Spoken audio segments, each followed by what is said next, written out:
चर्चा करेंगे एनईपी 2020।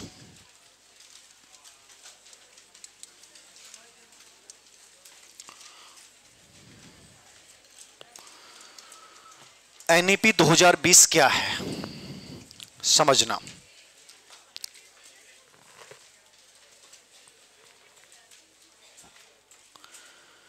देखो, राष्ट्रीय शिक्षा नीति 2020 इस समय का सबसे चर्चित एजेंडा है। इस समय का नहीं, पिछले 4 साल का सबसे चर्चित एजेंडा है, जिससे हर व्यक्ति इससे रूबरू है। और वर्तमान जो सरकार है आपकी एनडीए की, उसका एक बहुत बड़ा विजन है इस नीति को लेकर। क्या है एनईपी 2020 और पूरी दुनिया भर में क्यों चर्चित है? ऐसा क्या हो रहा है एनईपी 2020 से कि आज आपके रीट के सिलेबस में चेंज करके इसको डाला गया है। केवीएस की जितनी भी भर्तियां होती हैं उन सब में इस पे प्रश्न आते हैं। ईएमआरएस का तो बहुत इंपॉर्टेंट टॉपिक है, ये कम से कम 5 या 6%, 7% ईएमआरएस में केवल एनईपी 2020 पे आते हैं। कोई भी स्टेट का टेट एग्जाम दे लीजिए आप, सीटेट में हर बार लगभग 1% यहां से आ जाता है। आपके ग्रेड 3 के सिलेबस में इसको शामिल कर रखा है। मतलब हर जगह ये शामिल की जा रही है। और आने वाले 2 या 3 साल 4 सालों में कोई भी स्टेट का कोई भी एग्जाम होगा, कोई भी टीचर से रिलेवेंट एग्जाम होगा, उसमें तय होगा कि एक टॉपिक जरूर होगा और वो होगा एनईपी 2020। एनईपी 2020 के आधार पे एनसीएफ 2023 भी आ चुका है। यद्यपि आपके सिलेबस में एनसीएफ 2005 है जो मैं पढ़ा चुका हूं, आपको एनसीएफ 2023 नहीं पढ़ना, लेकिन इसी एनईपी 2020 के आधार पे एनसीएफ 2023 जारी हो चुका है। एनईपी 2020 है क्या और आपको कैसे पढ़ना है कि यहां से आपका प्रश्न गलत नहीं हो? कम से कम अपने मान के चलते हैं कि यहां से 2 प्रश्न आएंगे। ठीक है, 2 प्रश्न आपके जरूर आएंगे। चाहे आप ईएमआरएस दोगे तो आप कम से कम 5% पे लीड करेंगे, सीटेट केवीएस देंगे तो आप 2 या 3% पे, DSSS भी जो भी दें, रीट जैसा एग्जाम सेंटर जो स्टेट की पात्रता एग्जाम है उसमें हर में 2 आ जाएंगे, हो सकता है 3 भी आ जाए। एनईपी 2020 क्या है और एनईपी 2020 को हम सबको बहुत अच्छे से क्यों पढ़ना चाहिए, बहुत जरूरी है। नेशनल एजुकेशन पॉलिसी 2020, इससे पहले हमारे देश में 2 एजुकेशन पॉलिसी आई थी, 1968 और 1986। दोनों भी अपने आप में उस समय के दृष्टिकोण से बहुत बेहतरीन पॉलिसियां थी। हम ये नहीं कह रहे हैं कि वो उनमें कोई कमियां थी, कमियां हर बार होती हैं। इसमें भी हो सकता है कि आज से 5 साल बाद अपने को लगेगा कि कमियां हैं, बट उस समय उस दृष्टिकोण उस परिस्थिति अकॉर्डिंग वो भी बेटर थी। लेकिन 34 साल बाद यानी 1986 की नीति आई थी, 92 में उसको संशोधन किया गया और उसके बाद जो एजुकेशन पॉलिसी आई है वो 2020 में आई है।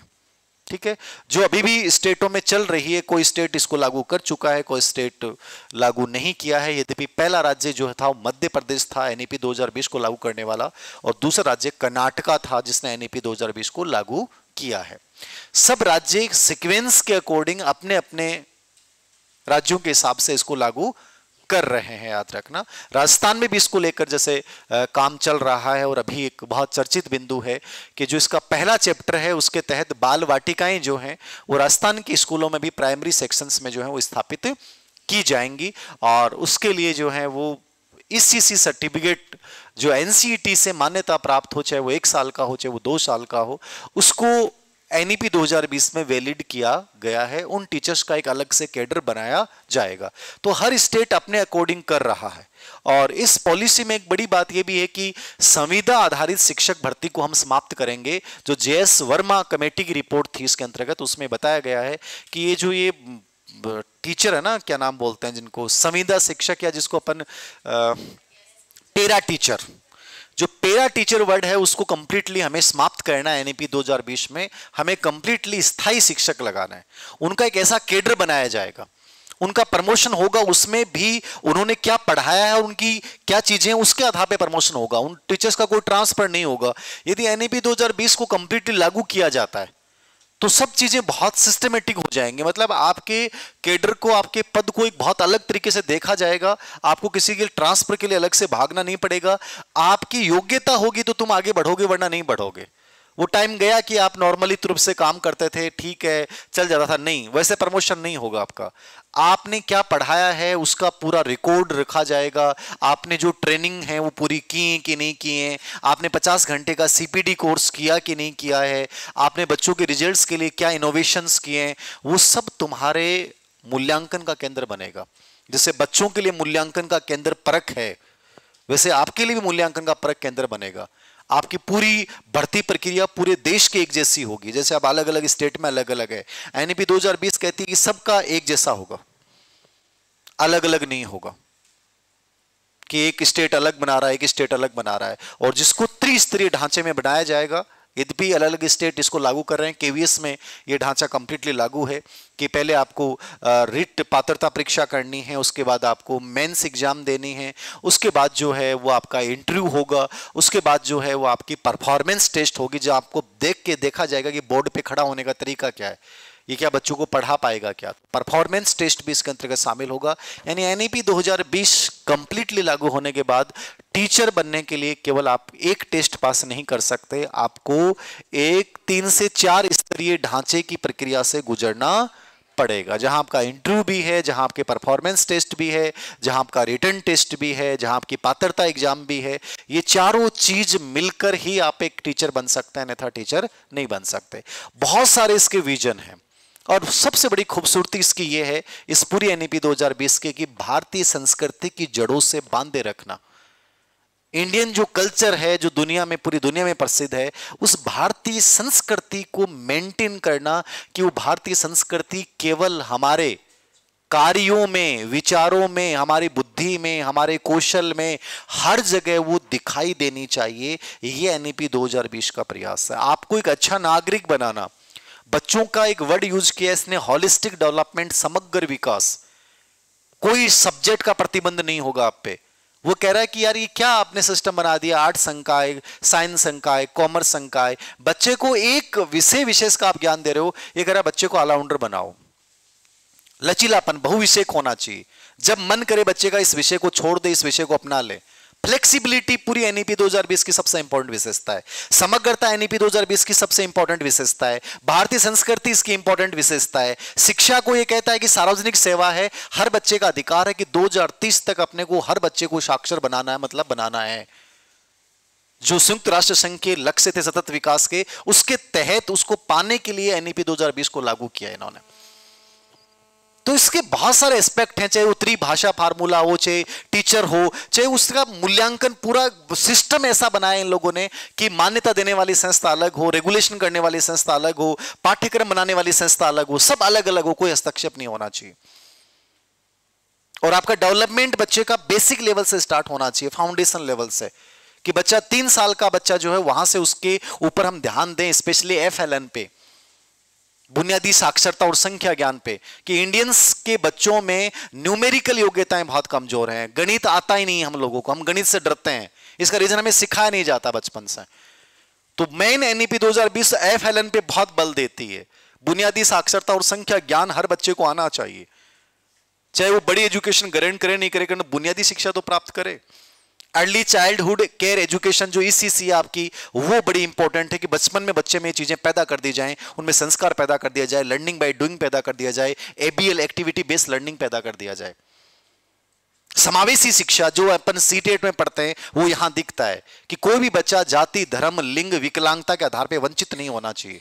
कैसे भी एजुकेशन दो, चाहे घर जाके दो, चाहे पीयर ग्रुप बनाओ, कैसे भी ढांचा खड़ा करो, वो सब समावेशी शिक्षा की बात करता है, सार्वभौमिक शिक्षा की बात करता है। 30 बच्चों पर एक टीचर होना चाहिए, उससे ज्यादा नहीं होना चाहिए। वंचित क्षेत्र है वहां पे 25:1 कर दो। विशेष एजुकेशन जोन बनाओ जहां बच्चे पहुंच नहीं पा रहे एजुकेशन तक, वहां विशेष, जैसे विशेष आर्थिक क्षेत्र बनाए जाते हैं सेज, वैसे विशेष शिक्षा जोन बनाए जाए, एनईपी 2020 बोलती है। व्यवसायिक शिक्षा प्राप्त करोगे बेटा, 6ठी क्लास से बच्चा व्यवसायिक कौशल शिक्षा प्राप्त करना प्रारंभ कर देगा। 5वीं तक केवल वो मातृभाषा में पढ़े, और एजुकेशन और भाषा सिखाओ ही मत बच्चे को। बहुत बढ़िया बात है। 9वीं क्लास से आप विषय चुनना शुरू कर दोगे, और विषय में भी आप मल्टी डिसिप्लिनरी, मतलब कि एक कॉमर्स का ले रहे हो, एक साइंस का ले रहे हो, एक आर्ट्स का ले रहे हो, ह्यूमैनिटीज का ले रहे हो, एक कला ले रहे हो, संगीत ले रहे हो, ऐसे मिला के बहुविषयक प्रणाली। तो बड़ा गजब का सिस्टम। जो नालंदा तक्षशिला की परंपराओं में हम पढ़ते थे, 64 कलाओं का बच्चा ज्ञान प्राप्त करते थे, वो सब 64 कलाओं वाला सिस्टम कहीं ना कहीं उस विशेषता को इन्होंने उठाया है वहां से। वे कहते हैं यार स्कूलों में सुविधाएं नहीं है, एक स्कूल बहुत अच्छा है, एक है ही नहीं, तो इसके लिए उन्होंने एक बना दिया कि एक स्कूल क्लस्टर बनाया जाएगा। 10 से 15 किलोमीटर में एक विद्यालय बना दो, आसपास के सभी विद्यालयों का एक ढांचा बना दो, और जिस विद्यालय में कम सुविधा है, एक में 8 टीचर, वो बीच में 3 दिन वहां चला जाएगा, लाइब्रेरी वहां कम है, वहां वो सुविधा यहां दे दी जाएगी, वाचनालय, पुस्तकालय, खेल का मैदान, इन सबको बांट लो, आपस में मिल बांट के उस 20 किलोमीटर के पूरे एरिया को बच्चों को डेवलप कर दो, सब सुविधाएं बच्चों को मिल गई। एक विद्यालय का एक ग्रुप बना दिया हमने। ये बात करता है ये एनईपी 2020 और कुछ नहीं। जा सकते हो घर पे। धन्यवाद।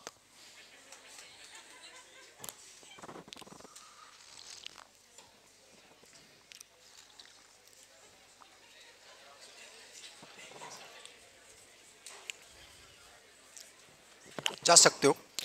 धन्यवाद।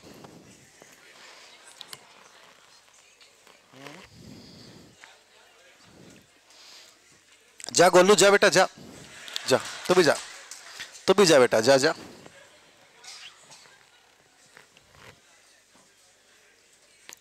अरे बेच देने, खड़े कर दे, जा।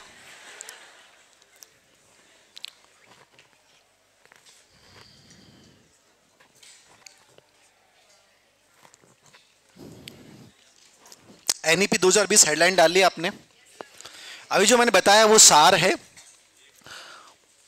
पूरी एनईपी 2020 में 4 अध्याय हैं। कितने अध्याय हैं? 4 अध्याय हैं। अध्याय 4 नहीं है, भाग 4 है। कितने भाग हैं? 4 भाग हैं। और जो 4 भाग हैं इसमें एक भाग है आपकी स्कूली शिक्षा का। क्या है आपका? स्कूली शिक्षा। आपके सिलेबस में केवल क्या जोड़ा गया है? ये स्कूली शिक्षा जोड़ा गया है। और इस स्कूली शिक्षा में कितने अध्याय हैं? 8 अध्याय। कितने अध्याय हैं? 8 अध्याय। इन 8 अध्याय को आपको पढ़ना है, बाकी आपको देखना ही नहीं है। अब हायर एजुकेशन आपके सिलेबस में नहीं है तो हायर एजुकेशन मत पढ़िए आप। हायर एजुकेशन में एबीसी कार्ड क्या है, क्रेडिट बैंक क्या है, एमईआरयू क्या है, वो नहीं जानना, ठीक है। वो सब चीजों को आपको देखना नहीं। आपको केवल शिक्षक भर्ती अकॉर्डिंग पढ़ना है। तो आपके केवल स्कूली शिक्षा ढांचे के 8 अध्याय आपको समझने हैं, और वो भी उनका सार समझना है कि कहां से क्या प्रश्न आता है, कौन चीजें बड़ी इंपॉर्टेंट है, उनको आप पढ़ के चले जाओ। ये 8 अध्याय। एनईपी 2020 को जब लागू करने का उद्देश्य था वो मैंने आपको बताया। उसका उद्देश्य था सतत विकास एजेंडा 4 के तहत वर्ष 2030 तक संपूर्ण साक्षरता प्राप्त कर लेना। इस एजेंडे को प्राप्त करने के लिए एनईपी 2020 को लागू करने का निर्णय किया गया। और इसके लिए 2015 में टीएसआर सुब्रमण्यम की अध्यक्षता में कमेटी बनाई गई थी, बट उसकी रिपोर्ट के आधार पर कुछ नहीं हुआ। फिर शायद जून 1917 में 2017 में के कस्तूरी रंगन, जो इसरो के अपने पूर्व अध्यक्ष हैं, उनकी अध्यक्षता में कमेटी बनाएगी जिसमें 7 सदस्य भी थे, ठीक है। प्रारूप समिति में 4 सदस्य थे। इन सब सदस्यों ने मिलकर इनके अध्यक्षता में जो रिपोर्ट प्रस्तुत की, 29 जुलाई 2020 को अपनी कैबिनेट ने उसको मंजूरी दी। ये कहलाया एनईपी 2020। अलग अलग स्टेट में अलग अलग स्थिति है, आपको याद रखना है। एनईपी 2020 मतलब एनईपी 2020। ये 29 जुलाई 2020 को केंद्रीय कैबिनेट की स्वीकृति के बाद से इसको लागू माना जाता है। अब इसकी जो मेन फंडामेंटल है, मैंने बताया कि आपके सिलेबस में 8 अध्याय हैं, इनका सार याद करना है। इसमें से कैसे प्रश्न आते हैं, तो मेन चीज है ईसीसी याद रखना है। ये क्या है? इसके लिए स्कूलों में क्या स्थापित किया जाएगा? आंगनबाड़ी बाल वाटिका के माध्यम से शिक्षा। और ये किस किस के मध्य इसका क्रियान्वयन का समझौता है, चाहे वो शिक्षा मंत्रालय है, चाहे वो जनजाति मंत्रालय है, वो स्वास्थ्य परिवार मंत्रालय और महिला और बाल विकास मंत्रालय। 4 बातें इसमें से पूछेगा। दूसरा जो आपका बुनियादी साक्षरता व संख्या ज्ञान है, FLN क्या है, जिसके लिए भारत में एक निपुण भारत अभियान भी चलाया जा रहा है। उसी उद्देश्य को प्राप्त करने के लिए 2021 में गठित किया गया था कि बुनियादी साक्षरता और संख्या ज्ञान बच्चों को देना है। ये FLN है, बुनियादी साक्षरता और संख्या ज्ञान। ये इंपॉर्टेंट है और इसी में प्रावधान किया गया कि 30 बच्चों पर एक टीचर जो है वो रहेगा। तीसरा जो है वो सभी तक शिक्षा की सार्वभौमिक पहुंच, ये अध्याय है नॉर्मल सा। तो इसके अंतर्गत अपन 2 करोड़ से अधिक ड्रॉप आउट बच्चों को वापस से जोड़ेंगे। कैसे जोड़ेंगे वो सब चीजें इसमें बताई गई हैं। पीयर ट्यूटरिंग, समाज की भूमिका, प्राइवेट स्कूलों की भूमिका, सबके सहयोग से। चौथा जो है आपका बेसिक, जो सबसे इंपॉर्टेंट बिंदु है जिसमें इसका ढांचा है 5+3+3+4, वो आपको हल्का सा समझ में आना चाहिए। त्रिभाषा, मातृभाषा कब तक दोगे, पाठ्यक्रम को लेकर क्या किया गया है, समग्र विकास और बहुविषय की धारणा क्या है, ये थोड़ा सा आपको याद रखना है। राष्ट्रीय आकलन के अंदर परख जो है उसका काम क्या रहेगा, 360 डिग्री क्या है, ज्ञानात्मक, भावात्मक, क्रियात्मक उद्देश्यों का एक साथ मापन, ये बेसिक शब्दावली आपको याद करनी है। 5वां जो अध्याय है उसका नाम शायद क्या होगा, समावेशी शिक्षा वाला होना चाहिए मेरे अकॉर्डिंग, जेंडर शिक्षा, ठीक है। और एक बीच में लैप्स हो रहा है, कौन सा हो रहा है मेरे, एक अध्याय जो है विद्यालय क्लस्टर वाला है, शायद छठा होगा विद्यालय क्लस्टर वाला, 7वां होगा विद्यालय क्लस्टर वाला, ठीक है ना। और एक जो मैंने आपको बताया था कि जो नियामन वाला है कि 4 संस्थाएं होंगी एकेडमिक लेवल पे, RSCRT जैसे राज्य में करती है वैसे ऊपर NCRT करेगी, एक स्कूल शिक्षा निदेशालय होगा, एक इनकी मान्यता देने वाला नियामक प्राधिकरण होगा, मतलब उनका विनियमन अलग होगा, संचालन अलग होगा, एकेडमिशियन कार्य जो है वो अलग तरीके से होंगे। ये टोटल 8 अध्याय हैं जो आपको समझना है। लिखो बेसिक चीजें आप। NEP 2020 का उद्देश्य, NEP 2020 का उद्देश्य भारत को एक वैश्विक महाशक्ति बनाना है। NEP 2020 का उद्देश्य भारत को एक वैश्विक महाशक्ति बनाना है, वैश्विक महाशक्ति बनाना है, वैश्विक महाशक्ति बनाना है तथा सतत विकास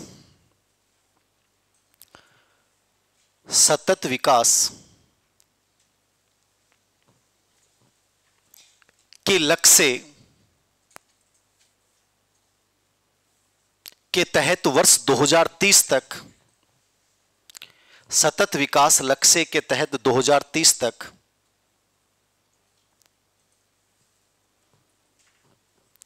संपूर्ण साक्षरता, या 100% साक्षरता दर को प्राप्त करना, 100% साक्षरता दर को प्राप्त करना,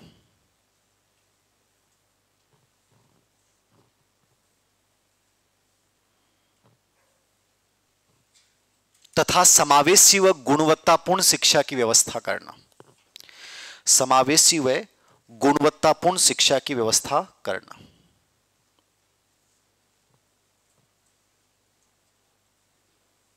गुणवत्तापूर्ण शिक्षा की व्यवस्था करना।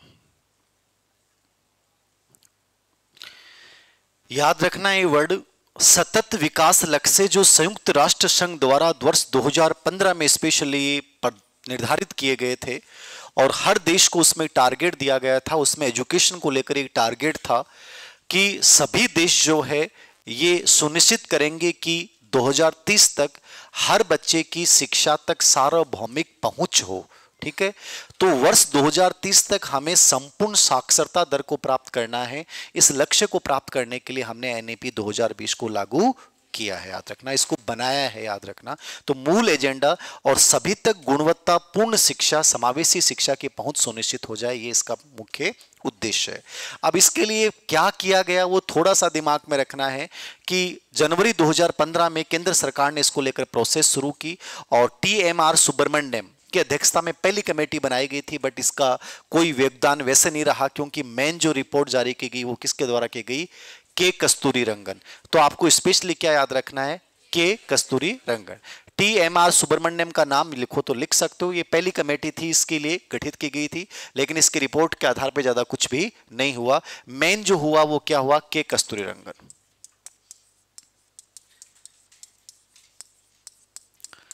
लिख लें, के कस्तूरी रंगन कमेटी, लिख लो। NEP 2020 के लिए केंद्र सरकार द्वारा एनईपी 2020 के लिए केंद्र सरकार द्वारा डॉक्टर के कस्तूरीरंगन की अध्यक्षता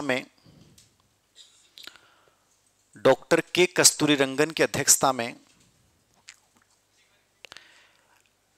एनईपी 2020 के लिए केंद्र सरकार द्वारा के कस्तूरीरंगन की अध्यक्षता में जून 2017 में कमेटी गठित की गई।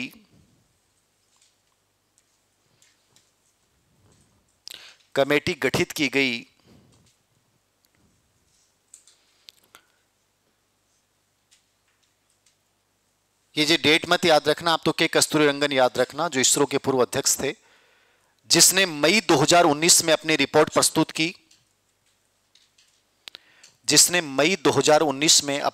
प्रस्तुत की। अरे जून 17 में गठित की गई। सिंपल भाषा में लिख लो, अठिन बठिन मुंह बाबो करो, कॉमन सेंस की चीज आई आक मैंने था लिखना में जोर आवे, तो कॉमन सेंस चीजें नहीं लिख पाओगे, क्या करोगे तुम लोग। मई 2019 में इसने रिपोर्ट प्रस्तुत कर दी। बस सिंपल भाषा में, अपनी भाषा में लिखना शुरू कर दो चीजों को। बावली जाल रही, अठिन देख लो, बठिन देख लो। और 29 जुलाई 2020 को कैबिनेट के द्वारा 29 जुलाई 2020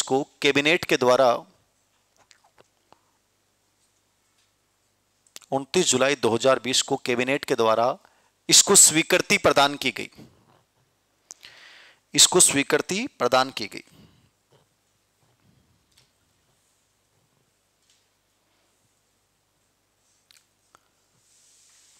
इसमें 4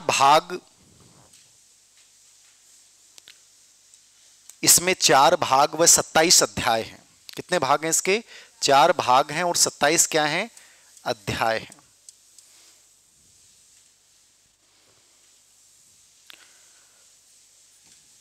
चार भाग और 27 अध्याय। देखो 4 भाग मैंने बता दिया। एक स्कूल शिक्षा का भाग है जिसमें 8 अध्याय हैं। एक कॉलेज शिक्षा का भाग है जिसमें 9 से 19 हैं। फिर एक केंद्रीय विचारणीय मुद्दे हैं जिसमें 19 से 24 के बीच अध्याय हैं। और लास्ट में क्रियान्वयन की रणनीति है 24 से 27 के 25 से 27 तक। ठीक है, तो ये टोटल 4 अध्याय और 27 क्या है? 4 भाग और 27 अध्याय। लेकिन मैंने कहा कि आपको ये सब नहीं जानने, आपको केवल क्या जानना है कि इन 4 भाग में से एक भाग है स्कूली शिक्षा, और उसमें कितने अध्याय हैं? 8 अध्याय। ये 8 के 8 अध्याय आपके सिलेबस में जोड़े गए हैं। और स्कूली शिक्षा से रिलेवेंट कोई भी एग्जाम भर्ती होगी उसमें केवल जो प्रश्न आएंगे वो केवल यहीं से आएंगे, बाकी से नहीं आएंगे। हाँ, बेसिक प्रश्न पूछ सकता है कि एनईपी 2020 कौन सी राष्ट्रीय शिक्षा नीति है? तो मैंने कहा कि इससे पहले 1968 की शिक्षा नीति थी, फिर 1986 की थी। यद्यपि 86 को संशोधित कब किया गया था? 1992 में किया गया था, और उसके बाद 2020 है। तो लगभग राजीव गांधी सरकार के समय 1986 की नीति जारी की गई थी। उसके बाद 2020 34 वर्ष बाद में भारत में नई शिक्षा नीति जारी की गई है। तो ये बेसिक आंकड़ा, जीके का आंकड़ा लिखो तो लिख लो। पहली शिक्षा नीति कब थी? 1968 में। दूसरी 86, जिसको संशोधित कब किया गया था? 1992 में। और वर्तमान शिक्षा नीति कब है? वर्ष 2020। वर्ष 2020। ये लिख लिया। इसके 4 भाग हैं और 27 क्या हैं? अध्याय। लिख लिया सभी ने? 4 भाग 27 अध्याय। ये लिखाऊं क्या 4 भाग और 27 अध्याय के नाम वगैरह? कोई जरूरत नहीं है। मैंने तो अपने को तो 8 ही पढ़ने, तो अपन क्यों पढ़े उनके बारे में? 4 भाग हैं, 27 अध्याय हैं, जिसमें से अपने को क्या पढ़ना है? केवल स्कूली शिक्षा भाग पढ़ना, और जिसमें कितने हैं? 8 अध्याय हैं। इनके बारे में आपको जानना है। चौथे नंबर पे क्या काउंट होगा? हाँ, ये चौथे नंबर पे काउंट नहीं होगी। तीसरी राष्ट्रीय शिक्षा नीति है ना भाई। 86 तो जो है उसको 92 में संशोधित किया गया था, तो वो नई शिक्षा नीति नहीं थी। वो तो 86 दूसरी हुई। पहली 1968 हुई, दूसरी 1986 हुई, और तीसरी क्या होगी? 2020 हो गई। बस ये याद रखना कि किस सरकार के समय, नरेंद्र मोदी सरकार के समय इसको जो है वो लागू किया गया है। ये थोड़ा सा याद रखना। क्या कर रहा है? अरे तो लिखाई तो रहा हूं देवता, और क्या कर रहे हो? चीज तो समझाया है पहले तो मैंने। मैं अब और क्या कर रहा हूं? क्या भजन मंडल कर रहा हूं क्या कि लिखा रहा हूं? लिखाई तो रहा हूं, और क्या कर रहा हूं? ये लिख लिया अध्याय फेस्ट, हेडलाइन डालो स्कूली शिक्षा भाग फेस्ट स्कूली शिक्षा। अरे वो एक पीपीटी मैंने बनवाई थी, वो करना है इस पे बोर्ड पे। एक पीपीटी का मैंने बोला था उनको कि अध्यायों के नाम लगा रखी, क्या लगा रखी है राम सिंह? इसमें खोल दे, कैसे खुलेगी यार बोर्ड का, पता नहीं मुझे। ये 8 अध्याय के नाम तो सबको याद होने ही चाहिए, बाकी मैं दोबारा एक बार संक्षिप्त में आपको बता रहा हूं, सुन लेना क्या क्या है। पहला जो अध्याय मैंने आपको बताया वो क्या है? ईसीसी है, यानी क्या है? प्रारंभिक बाल्यावस्था देखभाल और शिक्षा। ठीक है, इसके अंतर्गत क्या होना है? आपके प्राइमरी एजुकेशन से पहले की जो एजुकेशन है उसके लिए क्या प्रावधान किए जाएंगे वो इंपॉर्टेंट है। हाँ, एनईपी 2020 एक, हाँ ये लाइन समझ लेना। अभी जो आपका सीटेट का पेपर था उसमें एक प्रश्न आया था, दिख रहा है क्या सभी को?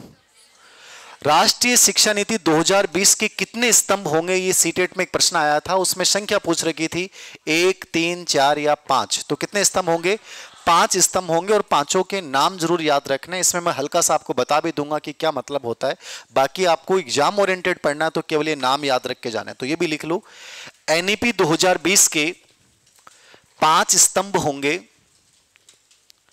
एनईपी 2020 के 5 स्तंभ होंगे। जितनी भी चीजें हैं, जितने भी एग्जाम में आई हैं, वो सब मैं बता दूंगा।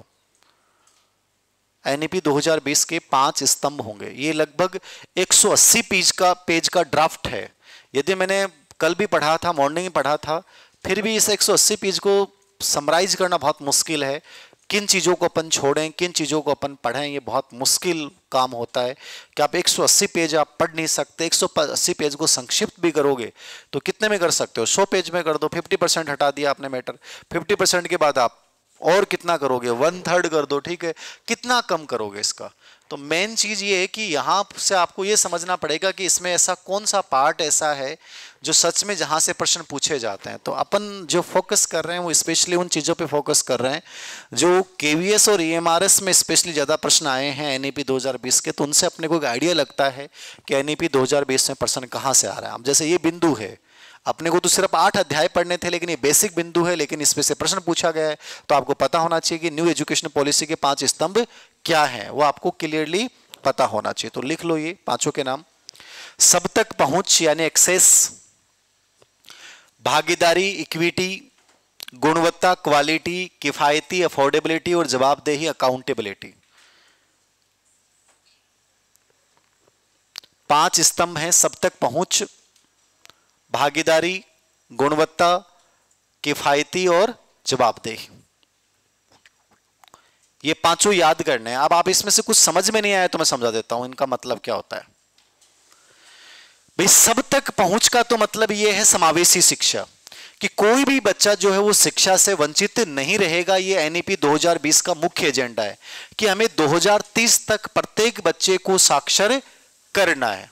प्रौढ़ शिक्षा भी हमें जारी रखनी है, मतलब कि 2025 तक तो ये एजेंडा जारी किया गया है इसके अंतर्गत कि प्रौढ़ निरक्षरता को समाप्त करना है, कि जितने भी एडल्ट लोग हैं उन सब को भी हम क्या बना देंगे, एनईपी 2020 के तहत साक्षर बना देंगे। यद्यपि स्कूल शिक्षा का ये पार्ट नहीं है, लेकिन एनईपी 2020 की मुख्य विशेषताओं में शामिल है।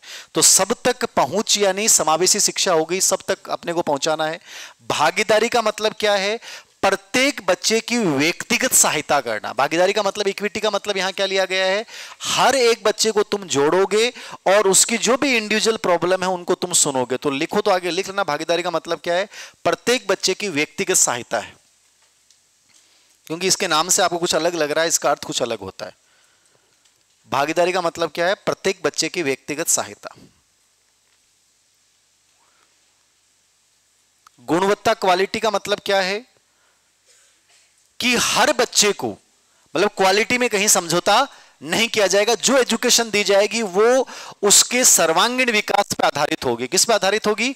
सर्वांगीण। तो आगे लिख लेना सर्वांगीण विकास, समग्र विकास वर्ड यूज किया है इसमें, समग्र विकास वर्ड यूज किया है, समग्र विकास शब्द यूज किया गया इसमें। किफायती का मतलब क्या है? अफोर्डेबिलिटी का मतलब क्या है?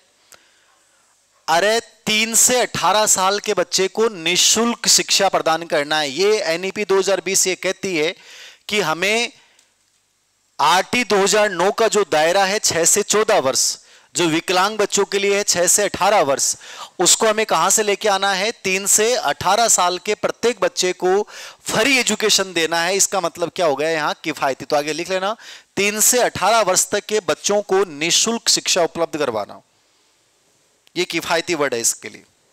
3 से 18 वर्ष के बच्चों को निःशुल्क शिक्षा उपलब्ध करवाना, 3 से 18 वर्ष के बच्चों को क्या उपलब्ध करवाना? निःशुल्क शिक्षा, अफोर्डेबिलिटी। और जवाबदेही, अकाउंटेबिलिटी क्या है? चाहे टीचर है उसकी भी जिम्मेदारी तय की जाएगी, सरकार की जिम्मेदारी तय की जाएगी, जो उनकी मान्यता देने वाली संस्था उसकी जिम्मेदारी तय की जाएगी, एसएमसी की जिम्मेदारी तय की जाएगी। नहीं, सबके दायित्व तय कर दिए गए कि यो काम टीचर न करनो है तो करनो ही है, उसमें लापरवाही टीचर कदापि नहीं कर सकता। सरकार का काम यह है तो वो सरकार को करना ही होगा निर्धारित समय पे। ये नहीं है कि हम भर्तियां 4 साल बाद में कर लेंगे, नहीं, हर साल भर्ती होगी। कोई भी पद जो है वो खाली नहीं रहेगा, चाहे कुछ भी हो जाए। और जैसे ही पद खाली हुआ तुरंत से 10 पदों पे वैकेंसी निकलेगी। इसलिए आप ज्यादा बड़ी उम्मीद मत करना कि बड़ी बड़ी भर्तियां आएंगी, कोई बड़ी भर्तियां नहीं आएंगी। एनईपी 2020 प्रावधान ये करती है कि जैसे मान लीजिए 1000 पद खाली होगी तो 1000 पद भर दो, आप 2000 खाली 2000 भर दो। ऐसे लोग लगते जाएंगे जो योग्य होंगे और बाकी बैठे रहेंगे। भीड़ वाला सिस्टम खत्म हो जाएगा, आप याद रखना। ये हर स्टेट में हो जाएगा। आप ये सोच रहे हो कि जैसे हरियाणा, इसमें बिहार में जरूर चल रहा है, वहां भी नाक को लाग गया तो लगा दो घटे घटे। बिहार में 8 घंटा 9 घंटा की नौकरी है वहां पे मास्टर की, तो वहां बड़ी भर्तियां निकल रही हैं। बड़ा स्टेट है वो, जैसे राजस्थान में पिछले सालों में निकली थी। अब आने वाला टाइम यही होगा हर स्टेट में कि जितने पद खाली हैं उतने पद हर साल में आपको क्या करने हैं? भरने हैं।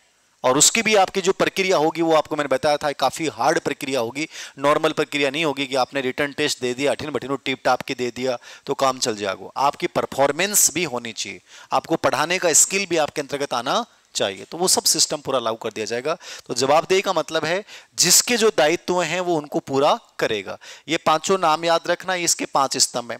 एक कॉमन बात ये भी याद रखना कि ये एनईपी 2020 ये प्रावधान करती है कि प्रत्येक सरकारें अपनी जीडीपी का 6% हिस्सा शिक्षा के ऊपर खर्च करेंगी। जो अभी एक रिपोर्ट आई थी, हमने पढ़ा था कि चीन, अमेरिका, जापान ये अपनी एजुकेशन में अपने बजट का, जीडीपी का कुल 6% खर्च कर रहा है।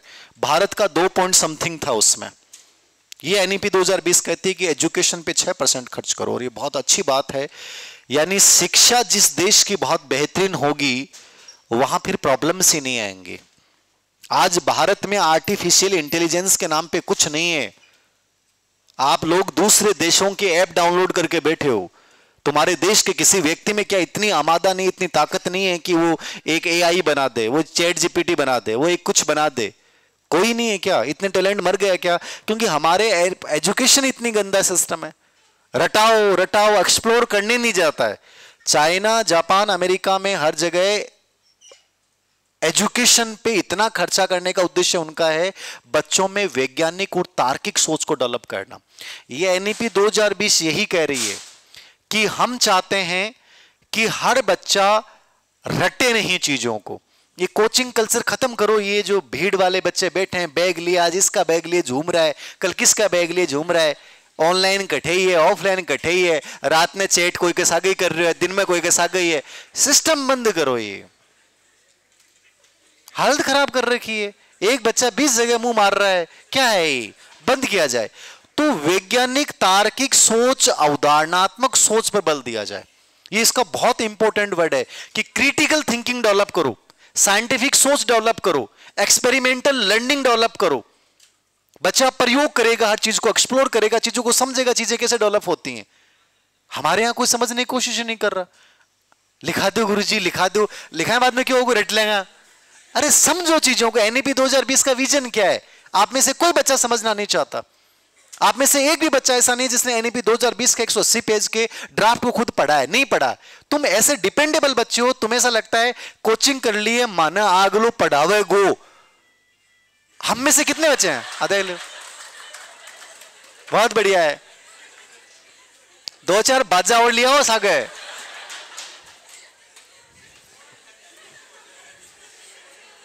अभी देश में मन तो कई बार लगे कि जे क्यों भी लागू कर दो, कोई फर्क कौन पड़े। अठे तो और कुछ लागू करने की आवश्यकता है। एनईपी से कोई बड़े परिवर्तन आएंगे नहीं इस देश में, याद रखना आप।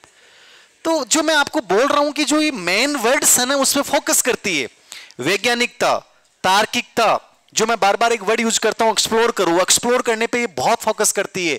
प्रयोग द्वारा सीखेगा हर बच्चा। अनुभव, एक्सपीरियंशियल लर्निंग एक ईएमआरएस का टॉपिक है। अनुभवजन्य अधिगम आपके सिलेबस में नहीं आता, यदि भी रीट में एक प्रश्न आ सकता है। अनुभवजन्य अधिगम जो कार्ल रोजर्स का कॉन्सेप्ट है, उस एक्सपीरियंशियल लर्निंग की बात करता है, एबीएल की बात करता है कि बच्चे को रटाना नहीं है। टीचर एज ए वो रहेगा फैसिलिटेटर, बाकी टीचर की भूमिका ही नहीं होगी।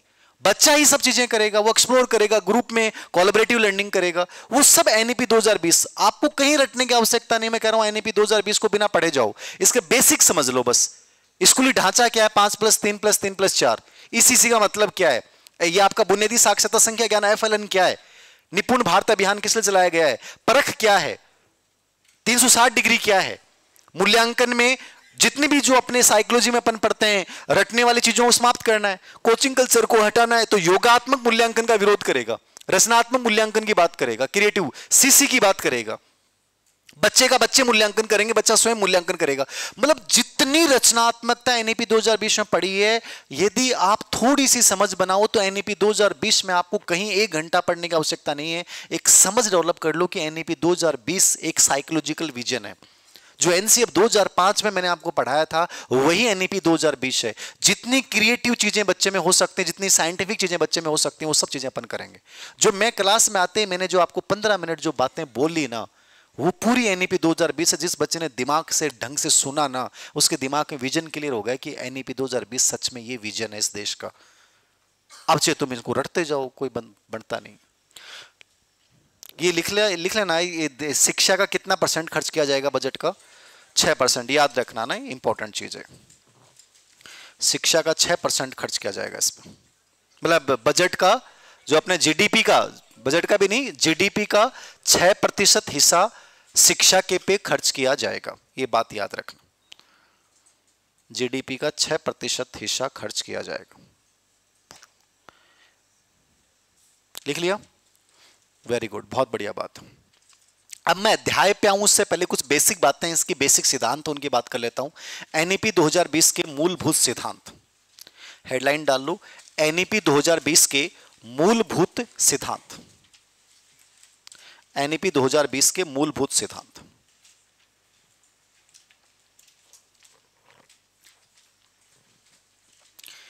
एनईपी 2020 के मूलभूत सिद्धांत क्या है? मूलभूत का मतलब क्या है? जो बेसिक, मतलब पूरी एनईपी 2020 अपन पढ़ेंगे, जिसमें अपन 4 अध्याय हैं, 4 भाग हैं, 27 अध्याय हैं। उनका सार रूप से जो मेन चीजें जहां पे एनईपी 2020 फोकस करती है, वो 5-10 बातें हैं। इनके नाम याद रखना, आप लिख लो। पहली विशेषता लिखो, प्रत्येक बच्चे की विशिष्ट क्षमताओं को स्वीकारना, प्रत्येक बच्चे की विशिष्ट क्षमताओं को स्वीकारना,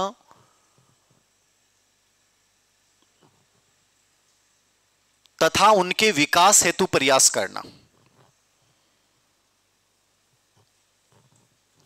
उनकी विकास हेतु क्या करना? प्रयास करना। समझ में आई बात? समझ में आ रही है? यह कहता है कि मान लीजिए आप में कला है, आप में ड्राफ्टिंग लेखन का बहुत अच्छा है, आप कोई भी चीज में आप बोलते बहुत अच्छा है, आप कोई चीज को बनाते बहुत अच्छा है, जो चीज बच्चे में स्पेशल है, एनईपी 2020 कहती है कि टीचर का दायित्व है, पेरेंट्स का दायित्व है, स्कूल का दायित्व है, उस चीज को स्वीकार करेगा, थोपेगा नहीं कि बेटा तेरे को डॉक्टर बनना है, तेरे को जेई करना है, नीट करना है, आईआईटी करना है।